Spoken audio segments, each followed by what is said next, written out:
Hello मित्रांनो, तुमचं स्वागत आहे माझ्या यूट्यूब चॅनलवर. तो आज होणार आहे माझा तिळवा.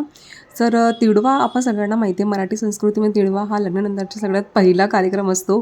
खरं तर मकर संक्रांतीला तिळगुळ घ्या आणि गोड गोड बोला अशी एक पद्धतच आहे. त्यामुळे सगळ्यांना माहिती आहे तीळ जे असते हे उष्णतेचं प्रतीक असते आणि गोड जे असते तो आपल्याला एक म्हणजे आपले जे नाते आहे त्यातलं गोडवा बांधून ठेवतो. त्यामुळे आपण नेहमी मकर संक्रांतीला तिळगुळ घ्या आणि गोड गोड बोला असे म्हणतो. हे आजचं माझं लूक होतं आणि हे माझ्या हस्बंडचं लूक होतं आणि आम्ही इथे फार छोटंसं असं डेकोरेशन केलेलं. माझी नुकतीच तयारी झालेली आणि मी रेडी होऊन जस्ट माझं फोटोशूट करत होते. हे आहे माझं फोटोशूट झालेलं.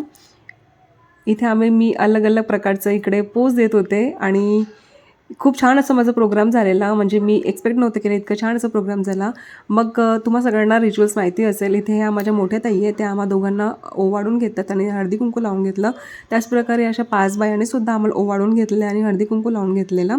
आणि मग त्यानंतर ते सगळं झाल्यानंतर प्रत्येक म्हणजे एक एक चुहागण बाई जी असतात ती येऊन एक आम्हा दोघांना ओवाळत होती. ते झाल्यानंतर मग आमचं झालेला लूट, जे लहान मुलांचं लूट असते ते लूट झालं आणि त्यानंतर सगळ्यांनी ते खाऊ जे आहे ते गोळा केलेलं.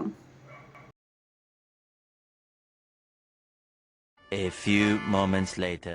इथे ह्या प्रकारे माझ्या ताई वगैरे सुद्धा यांनी मला ओवाळून घेतलं आणि मला हळदी कुंकू लावत आहेत. मी सुद्धा त्यांना हळदी कुंकू लावून घेत आहेत.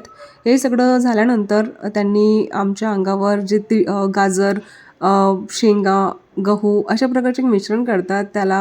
त्यालाच तिळवा म्हणतात आणि अशा प्रकारे ते हे करतात. तुम्ही इकडे बघू शकता असं ते अंगावरून लुटून करतात. तुमच्याकडे कसं करतात गाईस तिळवा हे आम्हाला नक्की सांगा. खूप असं मजेदार आणि खूप छान असं हे प्रोग्राम होता आणि अगदी शांत असं वातावरण वाटलं. तुम्हाला व्लॉग कसा वाटला प्लीज तुम्ही कमेंट करून नक्की सांगाल. आणि ह्यानंतर आम्ही थोडाफार फोटोशूट केलेला आणि ह्यानंतर तुम्हाला पाहायला मिळेल आमचं फोटोशूट.